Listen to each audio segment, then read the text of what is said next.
Ya. Bismillahirrahmanirrahim. Assalamualaikum warahmatullahi wabarakatuh.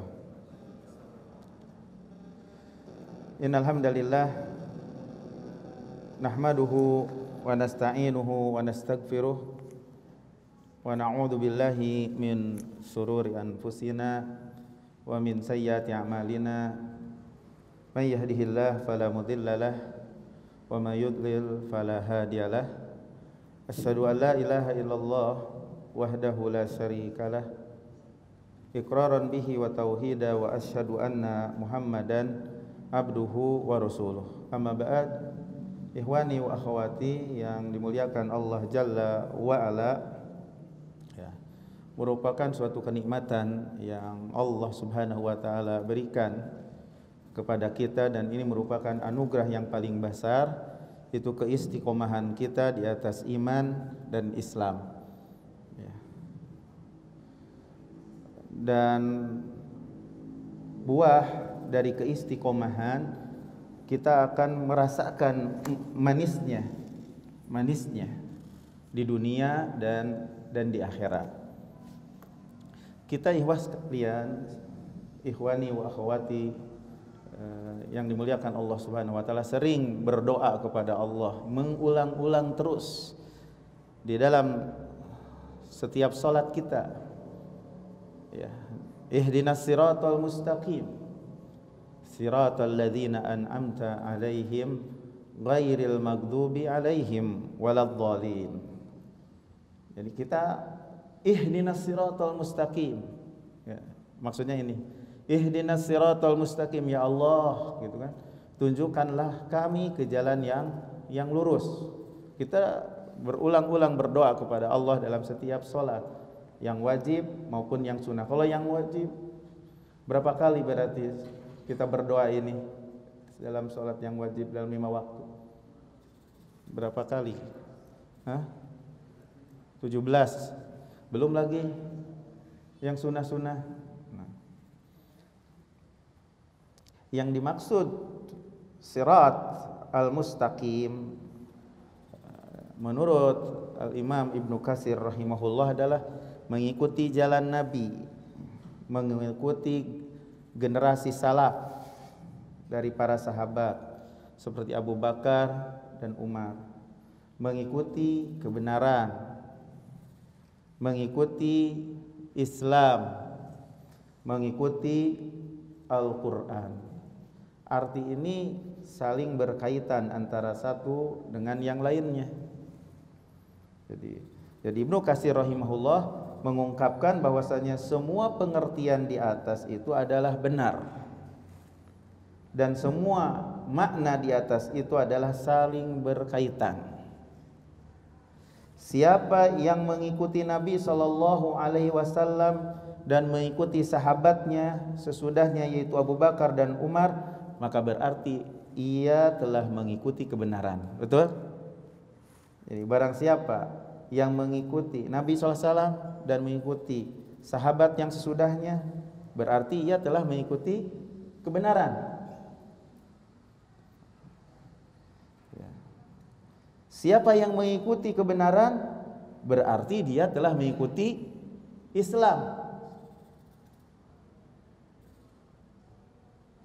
Siapa yang mengikuti Islam, berarti ia telah mengikuti Al-Quran, kitab Allah, yaitu tali Allah yang kokoh. Itulah semua arti, termasuk itulah arti sirat al-mustaqim, jalan yang lurus. Jadi pengertian itu saling berkaitan satu dengan yang lainnya. Bagaimana kita bisa istiqomah pada jalan yang lurus? Siapa yang tahu bagaimana? Kata ulama, yaitu Syafiq Al-Balji rahimahullah berkata bahwa ada 4 cara untuk istiqamah. Ada 4 cara untuk istiqamah. Pertama, tidak meninggalkan perintah Allah karena sedang mengalami musibah.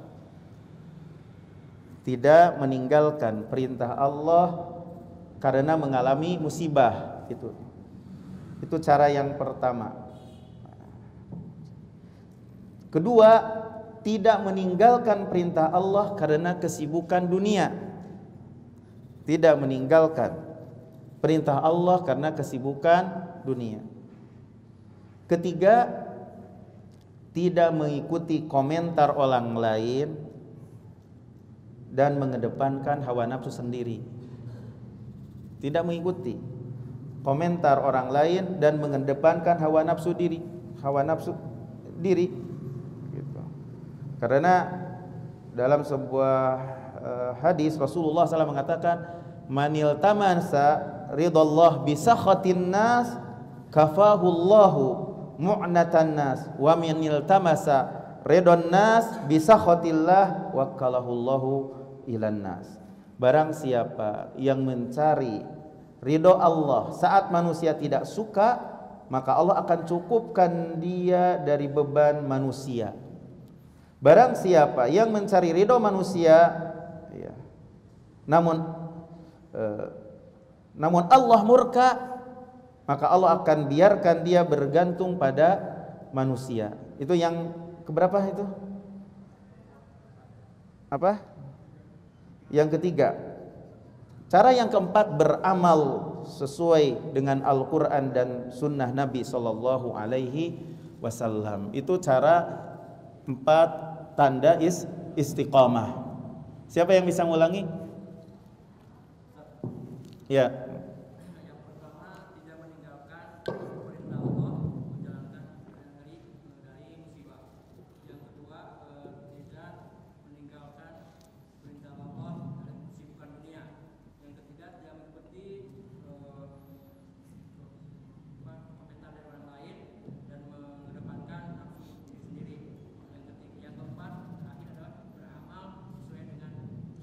Ya. Nah, inilah yang akan kita jelaskan adalah beramal sesuai dengan sunnah Nabi SAW sebagai tanda keistiqomahan. Ya. Dalam kitab Riyadhus Shalihin, bab tentang jalan kebaikan itu banyak jalannya, cara untuk menuju kebaikan itu banyak gitu. Nah, bahwasanya dijelaskan bahwa barang siapa yang melaksanakan sholat al-bardain, maka buah manis dari kita menjaga sholat al-bardain itu adalah surga, gitu ya. Ada juga buah manis dari istiqomah, misalnya tatkala kita sedang sendirian, ketika kita sedang mukim sholat berjamaah, ketika menjaga sholat, ketika kita sedang mukim, ketika sedang sehat, kita beramal soleh. Nah, ketika kita sabar, ketika kita sakit, maka buah manis dari keistiqomahan, karena kita ketika sedang sakit atau ketika kita sedang sehat dan ketika kita sedang mukim selalu beramal soleh, maka pahalanya walaupun kita tidak melaksanakannya, buah manis dari istiqomah itu mendapatkan pahala seperti kita sedang sehat dan ketika kita sedang tidak bepergian. Ini ada 2 hadis yang ada di dalam bab kasratul khair, bayanu kasrat turukul khair, bab penjelasan banyaknya jalan kebaikan. Coba dibaca hadis nomor 16-nya. An Abi Musa al-Ash'ari, an Abi Musa al-Ash'ari radhiyallahu anhu qala Rasulullah sallallahu alaihi wasallam, man shalla al-bardaini dakhala al-jannah. Al-bardan as-subhu wal asr. As-sabi asar anhu qala Rasulullah sallallahu alaihi wasallam, idza maridal abdu aw safar kutiba lahu mithlu ma kana ya'malu muqiman sahihan. Ada? Silakan. Dari Abu Hurairah, dari Abu Musa al-Ash'ari.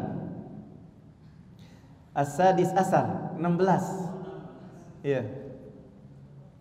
Dari Abu Musa al-Asy'ari. Dari Abu Musa al-Asy'ari radhiyallahu anhu, katanya Rasulullah alaihi wasallam bersabda, barang siapa yang bersolat dua solat barat maka sebenarnya dingin, maka ia dapat masuk surga. Muttafaq alaih. Dua solat barat maknanya ialah solat subuh dan asar. Hadis berikutnya dua. Dari Abu Musa al-Asy'ari pula, katanya Rasulullah alaihi wasallam bersabda, apabila seorang hamba itu sakit atau berpergian maka dicatatlah untuknya pahala ketenangan sebagaimana kalau ia mengerjakannya di waktu ia sedang berada di rumah sendiri dan dalam keadaan sihat. Riwayat Bukhari. Ya. Jadi Al-Imam Al-Bukhari rahimahullah menukil hadis dari sahabat Abu Musa al-Asy'ari, semoga Allah meridai kepadanya, bahwasanya Nabi SAW bersabda, man shalla al-bardaini, barang siapa yang melaksanakan sholat di dua waktu yang dingin, ya, di dua waktu yang dingin ini adalah sholat asar gitu ya, dan sholat subuh. Sholat subuh di akhir malam itu waktunya sedang dingin-dinginnya, ya. Dan begitu pula sholat asar itu di akhir waktu siang, itu waktu-waktu sedang dingin, paling dingin, waktu yang paling dingin. Maka barang siapa yang melaksanakan sholat di dua waktu yang paling dingin gitu, yaitu berarti sholat asar, sholat subuh dan sholat asar, buah manis dari kita menjaga sholat dua waktu yang paling dingin gitu, maka pasti dia akan masuk surga, karena pasti dia akan masuk surga. Jadi menjaga dua sholat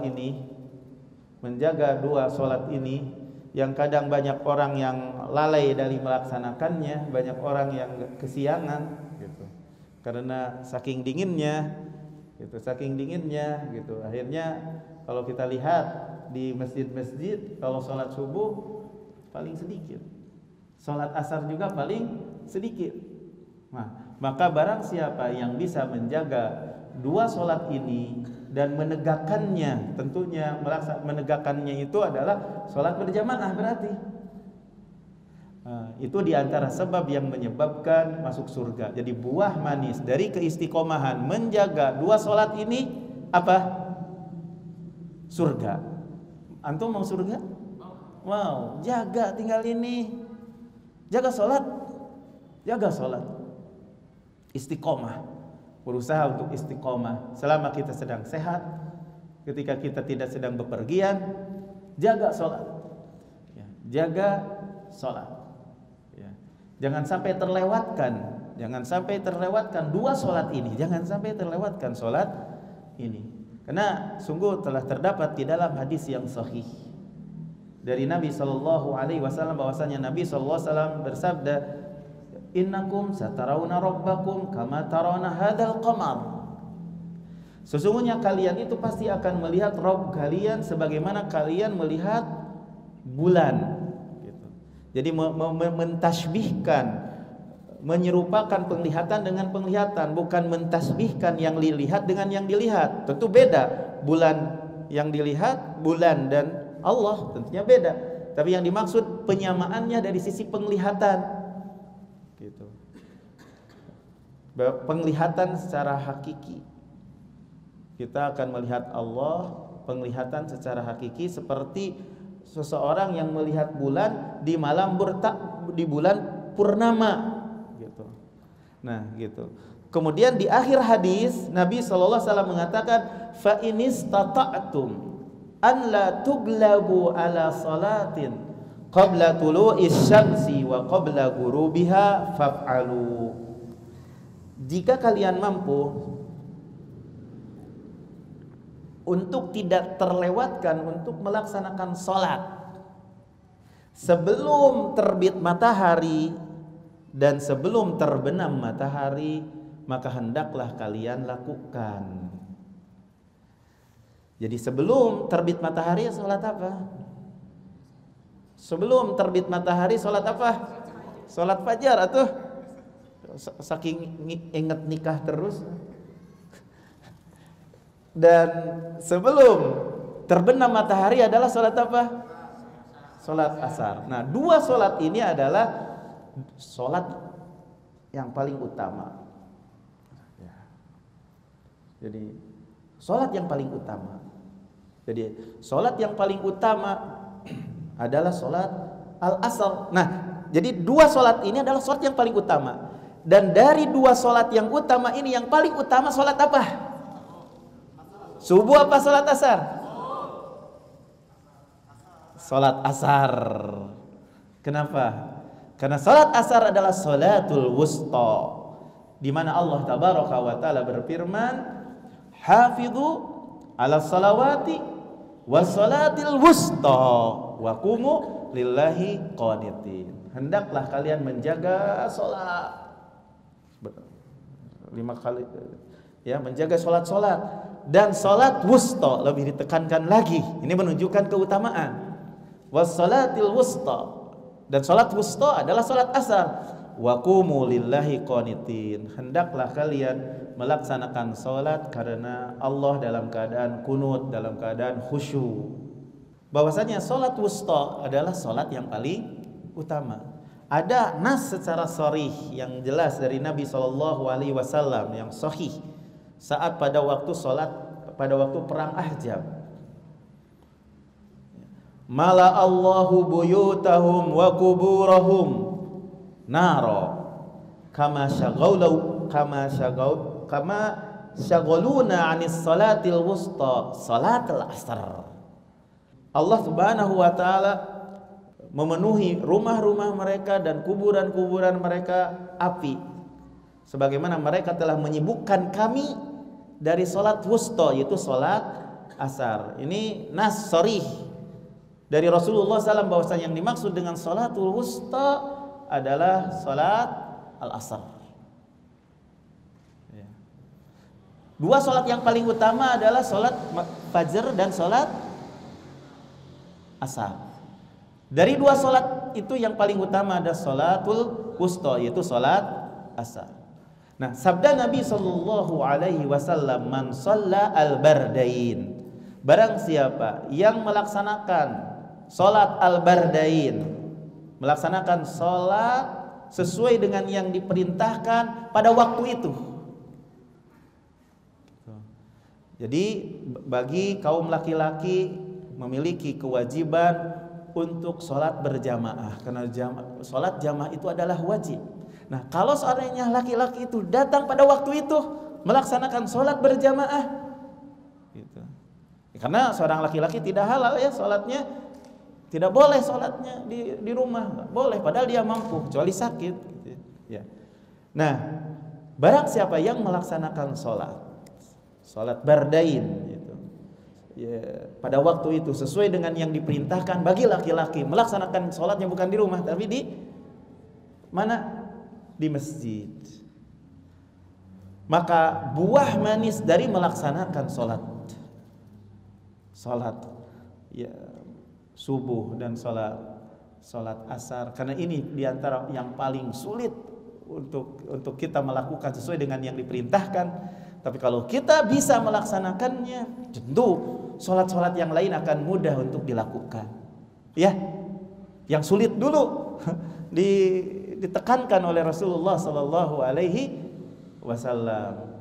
Maka buah manis dari istiqomah jaga oleh kita. Karena tadi dikatakan walaupun dalam keadaan katakannya wabah musibah gitu sekarang ini ya. Ya, insya Allah mudah-mudahan mulai kita memulihkan kembali keinginan-keinginan ilmu-ilmu yang sudah kita ketahui, walaupun tetap dengan menjaga protokol kesehatan. Ya. Karena yang dimaksud cara istiqomah itu tidak meninggalkan perintah Allah walaupun dikala musibah datang. Di antara cara orang yang istiqomah Di hadis yang kedua bahwasanya Nabi sallallahu alaihi wasallam bersabda, "Idza maridul 'abdu," apabila seorang hamba sakit, au safara, atau seorang hamba itu bepergian, kutiba lahu ma kana ya'malu muqiman sahihan. Pasti akan dicatat baginya, ya, jadi akan mendapatkan pahala seperti pahala dia melakukan di waktu dia mukim dan di waktu dia sehat. Jikalau kebiasaan kita, ya, beramal dengan amal yang soleh, kemudian sakit tidak mampu beramal soleh, maka akan dicatat baginya pahala yang sempurna. Ini nikmat Allah, anugerah bagi Allah Jalla wa'ala bagi yang istiqomah. Bagi yang istiqomah, walaupun dia sedang sakit, walaupun dia sedang bepergian, karena dia istiqomah selalu beramal soleh, maka ketika sakit, ketika bepergian, maka pahalanya dicatatnya sempurna seperti dia sedang mukim ketika sedang sehat. Jikalau kebiasaan Anda melaksanakan sholat bersama jamaah, kebiasaan Anda, kemudian Anda sakit, tidak mampu untuk melaksanakan sholat berjamaah, maka seolah-olah Anda itu melaksanakan sholat berjamaah, dicatat penuh bagi Anda walaupun tidak sholat berjamaah 27 derajat. Buah manis dari istiqamah yang didapatkan. Kalau seandainya Anda safar misalnya, dan kebiasaan Anda di saat Anda diam, di saat Anda mukim, selalu melaksanakan sholat sunnah-sunnah, selalu membaca Al-Quran, selalu bertasbih, selalu takbir, tahmid. Tapi di saat Anda bersafar, Anda tersibukkan dengan safar, dari membaca Al-Quran, dari melaksanakan sholat sunnah, dari bertasbih, tahlil, maka akan dicatat pahalanya sebagaimana Anda biasa melakukannya di saat sedang diam. Ya.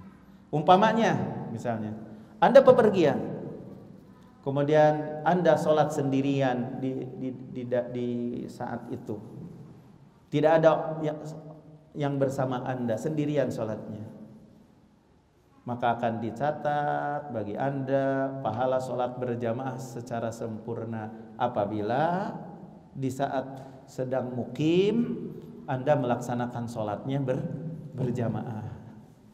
Jadi ini hadis ini mengajak kita untuk beramal soleh, untuk istiqomah di dalam beramal soleh gitu.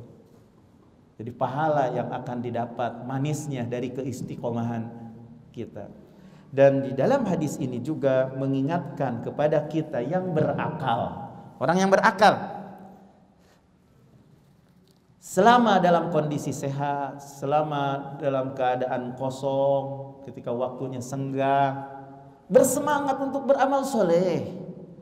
Ya, jadi ini mengingatkan bagi kita semuanya, ya, yang berakal, gitu, ya, untuk menggunakan waktu sehat, untuk menggunakan waktu kosong yang sedang senggang untuk beramal soleh, sehingga di saat sakit, karena kita apakah sehat terus?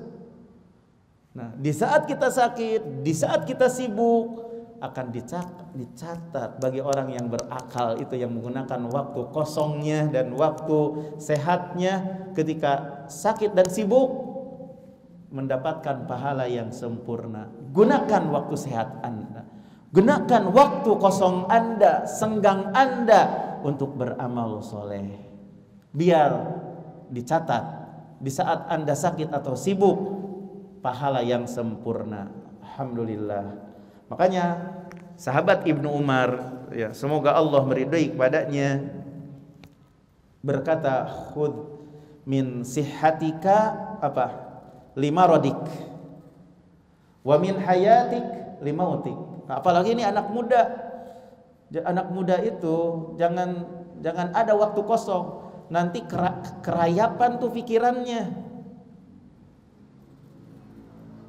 Ya, anak muda ini kebetulan kan walaupun kelihatannya ya memang anak-anak muda semuanya, di sini hanya kayaknya 1 orang yang sudah menikah, 2, 3, ya 4 atau wajah-wajahnya muda-muda jadi kelihatan belum menikah. Ya. Jadi kalau sendirian, kalau waktunya kosong, sibukkan dengan kegiatan. Ya, bagusnya dengan amal soleh. Atau berteman dengan teman yang baik. Masuk ke dalam lembaga-lembaga dakwah. Itu akan membuat hati kita hidup. Begitu. Jangan kosong begitu saja tanpa berguna. Khud min sihhatika limaradik. Ambillah waktu sehatmu sebelum datang waktu sakitmu. Wa min hayatika limotik, dan ambillah waktu kehidupan Anda sebelum datang waktu kematian Anda. Ya. Jadi wahbillah dari hadis tadi, 2 hadis tadi atau hadis yang kedua ini bagi kita sebagai seorang yang berakal selayaknya menggunakan waktu sehat dengan beramal soleh. Waktu sehat untuk beramal soleh. Di waktu kosong untuk beramal soleh, untuk memperbanyak amal soleh. Itulah orang yang berakal. Itulah orang yang cerdas, selalu memikirkan akhirat. Selalu memikirkan akhirat. Jadi orang yang cerdas adalah yang selalu memikirkan akhirat. Jadi berbekal dirinya beramal soleh, untuk beramal soleh. Nah, di antara bentuk amal soleh juga ihwafillah, jangan antum lupa, nikah juga amal soleh. Kalau sudah waktunya.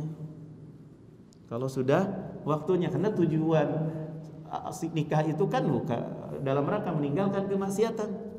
Ya, di antaranya biar mau membentuk generasi robbani, ya. Ya, begitu kan? Amal soleh. Nisbuddin, ya kan? Nah, ini amal soleh. Apalagi sekarang lagi wabah corona, kan kesempatan bagi yang tidak punya biaya. Ya. Kembali lagi wafillah, 1 hadis lagi atau 2 hadis lagi. Ya, nanti insyaallah mau ikut salat nyolatin insyaallah. 1 hadis lagi aja ya, 1 hadis lagi aja lah. Ya.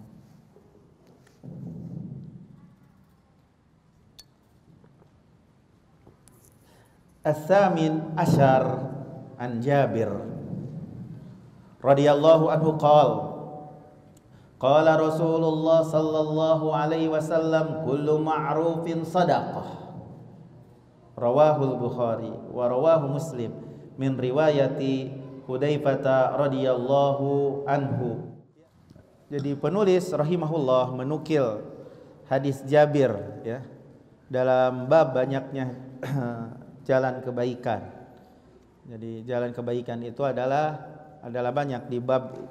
Jadi Al-Imam An-Nawawi di dalam bab banyaknya jalan kebaikan menukil hadis ini, hadis dari sahabat Jabir, semoga Allah meridhoi kepadanya, bahwasanya Nabi SAW bersabda, kullu ma'rufin sadaqah. Jadi setiap kebaikan itu adalah sedekah. Sedekah itu bukti keimanan. Dan sedekah itu tidak mesti berbentuk uang. Bisa jadi dengan pikiran, bisa jadi dengan tenaga, gitu. Itu juga sedekah. Setiap kebaikan itu adalah sedekah. Dan yang dimaksud dengan kebaikan di sini adalah ada yang hubungannya ibadah bersama Allah. Yang hubungannya bersama Allah adalah yang dianggap baik menurut syariat. Itu baik namanya, ma'ruf. Ada yang hubungannya bersama manusia, muamalah bersama manusia. Itu adalah yang menurut manusia, kebiasaan manusia itu dikatakan baik. Itu yang hubungannya bersama manusia. Maka yang dimaksud di dalam hadis ini kullu ma'rufin meliputi yang hubungannya bersama Allah yang dianggap baik dengan syariat, yang berhubungan dengan hubungan bersama manusia yang menurut adat dan kebiasaan itu adalah kebaikan, dikatakan baik. Nah, setiap ma'ruf yang meliputi hubungan bersama Allah dan meliputi hubungan bersama manusia, maksudnya di sini secara umum dikatakan adalah sedekah. Seperti dalam sebuah hadis, ini hubungannya ibadah bersama Allah. Kullu tasbihatin sedekah, wa kullu tahlilatin sedekah, wa kullu tahmidatin sedekah, wa amrun bil ma'rufi sedekah, wa nahyun 'anil munkari sedekah. Yang beribadah kepada Allah, hubungan bersama Allah, setiap tasbih adalah sedekah. Kan bukan uang. Tasbih kita ketika kita sedang menjaga marhaban setor, astagfirullah, astagfirullah, karena banyak yang di depan kita adalah AWW. Astagfirullah, astagfirullah sambil meletet ya. Astagfirullah, astagfirullah gitu. Atau subhanallah, aduh, ini garelis gitu. Ya, seperti itu. Jadi astagfirullah, subhanallah. Setiap tasbih adalah sedekah. Setiap tahlil mengucapkan la ilaha illallah adalah sedekah. Setiap mengucapkan tahmid alhamdulillah adalah sedekah. Memerintahkan kebaikan adalah sedekah, mencegah dari kemungkaran sedekah. Ini adalah yang hubungannya bersama manusia adalah apa yang dikatakan syariat adalah baik, itu adalah baik. Itu. Adapun yang berhubungan dengan manusia adalah apa yang dikatakan menurut adat biasa oleh manusia dikatakan itu adalah baik. Seperti apa? Berbuat baik kepada manusia.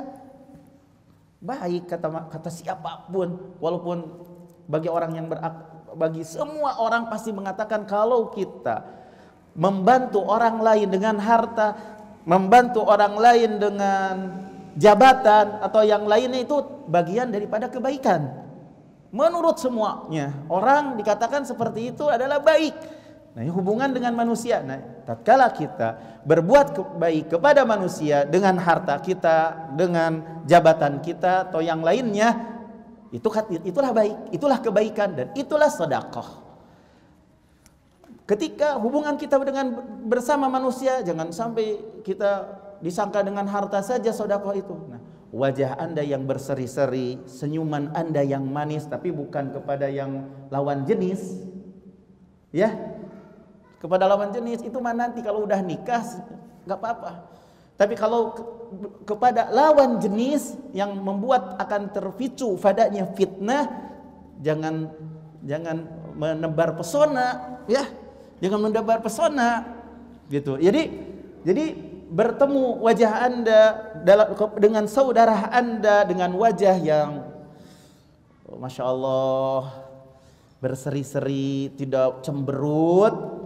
Nah, itu baik, itu hubungan dengan manusia baik. Yang seperti itu baik menurut orang muamalah yang seperti itu baik. Jangan sampai setelah kita menuntut ilmu berarti kita senyumannya memilah-milah kepada yang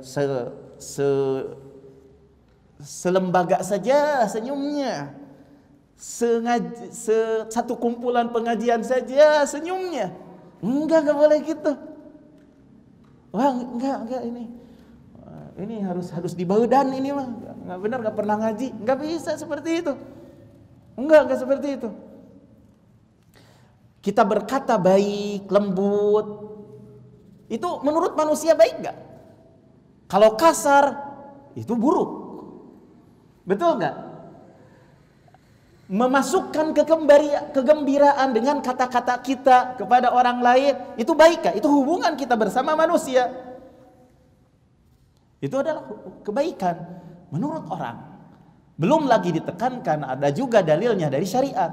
Menurut orang juga orang yang lembut tutur katanya adalah baik. Orang yang wajahnya cemberut tidak baik. Tapi yang wajahnya ceria saat bertemu, sopan, nyapa dan lain sebagainya itu menurut orang baik. Nah, yang seperti ini adalah sedekah. Menghibur orang lain ketika ada yang sakit dihibur, bukan begini. Ketika ada yang sakit langsung iya penyakit ini teman saya juga modar. Itu nggak menyenangkan. Padahal kata-kata maut maksudnya modar itu ya. Kalau kata-kata yang menyenangkan itu bisa menjadi motivasi orang yang sakit itu sembuh. Makanya apabila kita menjenguk yang sakit, walaupun dalam kondisi sedang kritis, jangan mengatakan sesuatu yang membuat dia itu menjadi down. Tapi kita berkata sesuatu hal yang menghibur, bahwasanya wah insya Allah baik, tapi karena lebih baik daripada ada orang yang lebih kritis lagi daripada dia, maksudnya. Jadi biasanya dengan kata-kata penghibur yang menyenangkan itu bisa jadi obat bagi yang sakit. Karena bisa jadi misalnya ada kita itu, makanya hak seorang muslim dengan muslim lainnya itu diantaranya adalah apabila ada yang sakit dijenguk kan. Kalau ada saudara kita yang sakit, kemudian kita jenguk, terus kita ngobrol dengan menghibur, besoknya sembuh. Besoknya sembuh, karena bisa jadi obat. Hiburan itu yang menyenangkan itu bisa menjadi obat.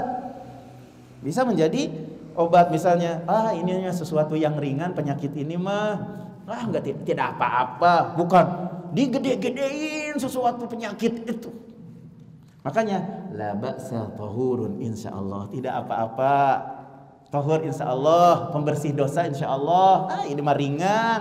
Jangan begini, enggak ringan ini. Teman saya juga meninggal karena penyakit corona. Misalnya sebentar lagi juga meninggal. Itu bikin sakit kan gitu.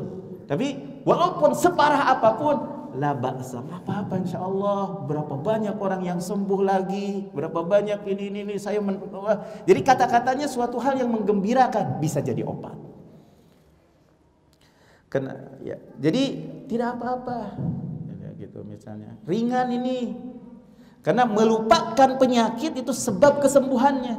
Tapi kalau hati seseorang itu ingatnya penyakit itu penyebab jadi lama tertimpa penyakit. Sugesti gitu ya. Sugesti kadang. Ya kita kalau sakit jantung, jantung, ingat aja penyakit jantung terus.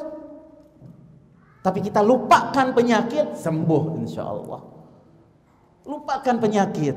Jangan kalau bahasa kolot jangan ngukut penyakit katanya. Lupakan aja penyakit itu. Insyaallah sebagai penyebab yang menyebabkan kita itu sembuh. Sebagai salah satu contoh, ada seorang tukang yang suka kuli di pasar.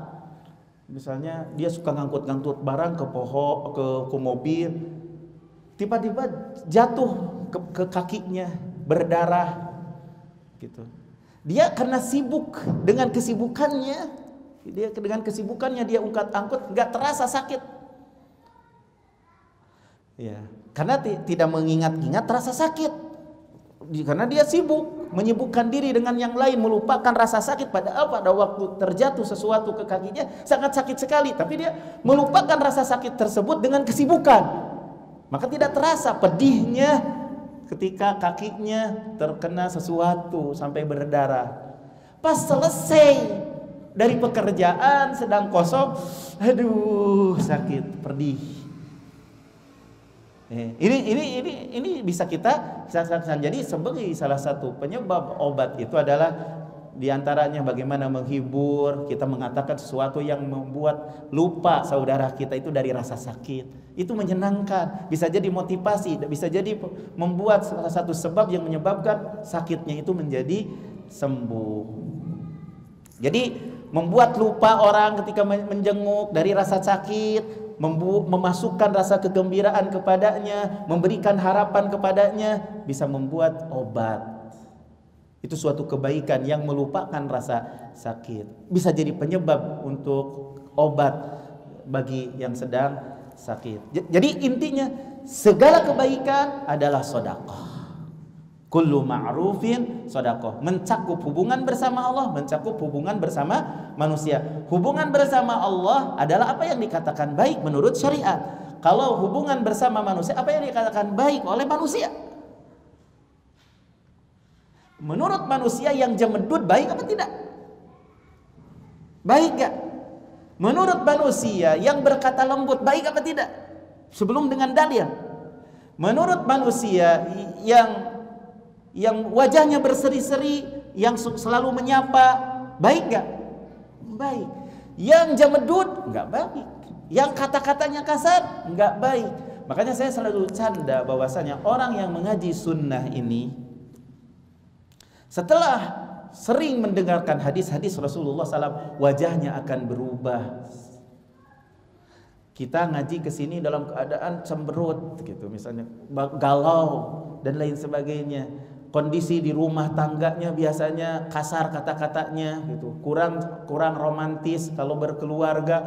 Pas pulang dari pengajian sunnah, kondisi akhlaknya lebih baik daripada sebelumnya. Wajahnya selalu berbinar-binar, selalu nyapa, kata-katanya dipilih, jangan sampai menyakitkan orang keluarganya.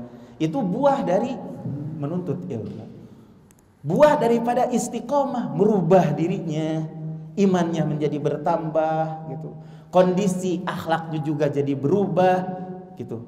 Kalau seandainya kita sekali lagi kembali lagi bahwasanya menuntut ilmu juga ini bagian daripada menjalankan perintah Allah. Tatkala kita istiqomah menuntut ilmu, duduk di majlis ilmu, maka akan kita rasakan di samping pahala manisnya dari keistiqomahan menuntut ilmu, begitu pula keimanan kita akan bertambah dan perubahan akhlak kita akan kita rasakan manis daripada kita istiqomah melaksanakan perintah Allah untuk menuntut ilmu. Karena tadi dikatakan tanda keistiqomahan itu adalah beramal sesuai dengan Al-Quran dan Sunnah, tidak meninggalkan perintah Allah walaupun kena musibah, walaupun sedang tidak meninggalkan perintah Allah walaupun sesibuk apapun. Walaupun sibuk, kan kita semuanya, waduh saya itu sibuk, gimana kalau saya tinggalkan, gimana pelanggan saja, konsumen saya. Kalau mengikuti manusia, tidak ada waktu untuk diri kita untuk menjalankan perintah Allah dalam menuntut ilmu. Kapan mau menuntut ilmu? Kapan mau menuntut ilmu? Betul gak? Nah, ketika kita istiqomah, maka insya Allah kita akan mendapatkan manisnya dari keistiqomahan. Tadi dikatakan bahwasanya yang menjaga sholat asar, sholat fajar dan sholat asar buahnya apa? Surga. Kemudian yang kedua, buah manis dari keistiqomahan di waktu sehat dan di waktu apa tadi? Di waktu sehat dan di waktu sedang mukim, selalu menggunakan waktunya dengan amal soleh, maka buahnya karena keistiqomahan untuk menjaga amal soleh di waktu sehat dan di waktu apa? Sedang mukim, maka ketika kita safar, ketika kita sakit, pahalanya tetap sempurna seperti kita di waktu sehat dan di waktu mukim, pahalanya sempurna, tidak dikurangi. Begitu. Kemudian juga hadis ini berkenaan dengan masalah sodakoh. Itu sodakoh itu adalah mencakup hubungannya bersama Allah, bukan dengan harta saja. Mencakup hubungan bersama Allah yang dikatakan oleh syariat adalah baik, dan mencakup hubungan dengan bersama manusia yang dikatakan menurut uruf kebiasaan bahwasanya itu adalah kebaikan. Di antara contohnya adalah wajah yang berseri-seri. Di antara contohnya adalah wajah yang berseri-seri. Maka orang yang insya Allah mengamalkan apa yang menurut syariat baik dan menurut manusia adalah baik, itu sodakoh. Itu adalah sodakoh. Itu adalah sodakoh. Jadi sodakoh bukan berarti dengan harta saja. Sodakoh bukan berarti dengan harta saja. Di antara contoh yang lain, baik hubungan kita dengan manusia itu mesti muamalahnya baik. Ketika ada tamu, bagaimana sikap kita dalam menyambut tamu, memuliakan tamu? Contohlah Nabi kita Ibrahim alaihi assalam, bagaimana ketika datang tamu, tatkala malaikat datang sebagai tamu. Apa yang dikatakan, apa yang diperbuat oleh Nabi Ibrahim? Ketika malaikat mengatakan, kan tamu yang datang kepada siapa? Kepada siapa? Kepada Nabi Ibrahim itu malaikat kan? Ketika malaikat mengatakan salama, maka Nabi Ibrahim salamun. Salamun itu lebih utama daripada salama. Karena kalau salama adalah jumlah fi'liyah. Nusallimu salama, kami mengucapkan salam pada waktu itu baru. Pada waktu itu adalah baru. Pada waktu itu adalah waktu itu terjadi, waktu baru. Nusallimu salama. Jawabannya itu lebih baik lagi Nabi Ibrahim itu dengan jumlah fi'liyah, jumlah ismiyah, jumlah fi'liyah dengan jumlah ismiyah. Dalam ilmu nahwu itu lebih utama jumlah ismiyah. Kalau salama adalah jumlah fi'liyah, nusallimu salama. Kalau salamun, jawaban Nabi Ibrahim salamun itu adalah jumlah ismiyah, gitu. Menunjukkan terus menerusnya. Makanya terus menerusnya mengucapkan salam, terus menerus, tidak pada waktu itu saja, tapi terus menerus. Makanya lebih utama. Kemudian bisik, sembunyi setelah masuk, saling sapa kan, sapaan Nabi Ibrahim kepada tamu lebih baik dalam menyambutnya kan gitu, dan dalam mendoakannya. Kemudian setelah itu Nabi Ibrahim alaihissalam umpet-umpetan, ngaharewos kepada istrinya, siapkan makanan hidangan yang paling terbaik. Diminta oleh Nabi Ibrahim kepada istrinya itu apa? Daging yang dibakar. Daging yang dibakar itu enak. Biijlin samin. Ya, daging yang dibakar itu adalah macam daging yang paling utama. Yang lembut, ijlin itu, yang lembut, yang rasanya enak, yang dipilih sebaik mungkin karena dalam rangka menghormati tamu. Kemudian setelah dimasak kan sembunyi-sembunyi. Kenapa sembunyi? Takutnya kan jangan nyiapin kan, suka begitu kan biasa tamu. Jangan nawar-nawarin. Mau es? Mau apa? Yang terbaik, bisik-bisik ke sana, ambil yang terbaik. Kan biasanya tamu itu jangan. Kan selalu begitu. Nah, Nabi Ibrahim tidak begitu, langsung nyelindap ke istrinya, menyiapkan yang terbaik. Terus di saat sudah matang, Nabi Ibrahim makan, nggak bilang begitu, tapi dengan kata yang baik, ala ta'kulun, tidakkah kamu memakannya? Gitu. Tapi sebelum disodorkan tidakkah kamu makannya, Nabi Ibrahim tidak meletakkan makanan yang dihidangkannya itu di tempat yang jauh, tidak. Tapi Nabi Ibrahim menghidangkannya, faqarrabahu ilaihim. Nabi mendekatkan makanan yang sudah dihidangkan kepada mereka. Lalu setelah mendekatkan makanan itu ke tempat ke tempat tamunya, baru bilang ala ta'kulun, tidakkah kamu makan? Bukan silahkan makan, kulu makanlah olehmu. Lain kan dengan pertanyaan ala ta'kulun, tidakkah kamu makan? Jadi tidak dengan kata-kata perintah, tapi dengan penyodoran. Ini bentuk penghormatan kepada tamu. Tapi kan kita mengetahui bahwasanya malaikat itu tidak makan, karena tidak punya lambung malaikat itu. Karena Allah menciptakan malaikat itu dari cahaya, yang mana mereka itu selalu bertasbih siang dan malam, tidak pernah lelah. Segitu. Makanya ketika dibilang makan, ala ta'kulun, mereka tidak mau makan. Wah, akhirnya gemetar Nabi Ibrahim. Kenapa ini nggak mau makan ini? Karena kebiasaan orang Arab, kalau seandainya tamu tidak mau makan, berarti wah, ini ada niat yang jahat itu. Begitu. Makanya kalau di antara kebiasaan orang Arab, apabila datang tamu walaupun tidak mau makan kan hidangannya selalu masya Allah kalau di Arab. hidangannya itu. Sering gitu diajak, kalau udah kuliah ajak sama temen. Makanya dulu kan agak gitu ya. Karena makannya selalu diajak terus. Bukan diajak terus. Udah kuliah, Nurdin, kita makan, bawa ke restoran. Ya kita gimana? Kita mau menolak kan? Terus kalau malam jam 12 kita makan yuk, makan. Aduh, ya makan lagi ya. Jadi akhirnya ada rasa takut. Oh belum. Jadi ketika tidak mau makan ada rasa takut. Di siapa? Di hati Nabi Ibrahim. Fa'aujasa minhum khifah. Gemetar. Ada rasa takut. Ya. Kan akhirnya bagaimana kata tamu itu, yaitu malaikat, la takhaf, janganlah kamu takut. Kemudian memberikan kabar bahwasanya ada kabar gembira dari Allah Jalla wa'ala, bahwasanya Anda akan diberikan seorang anak. Gitu.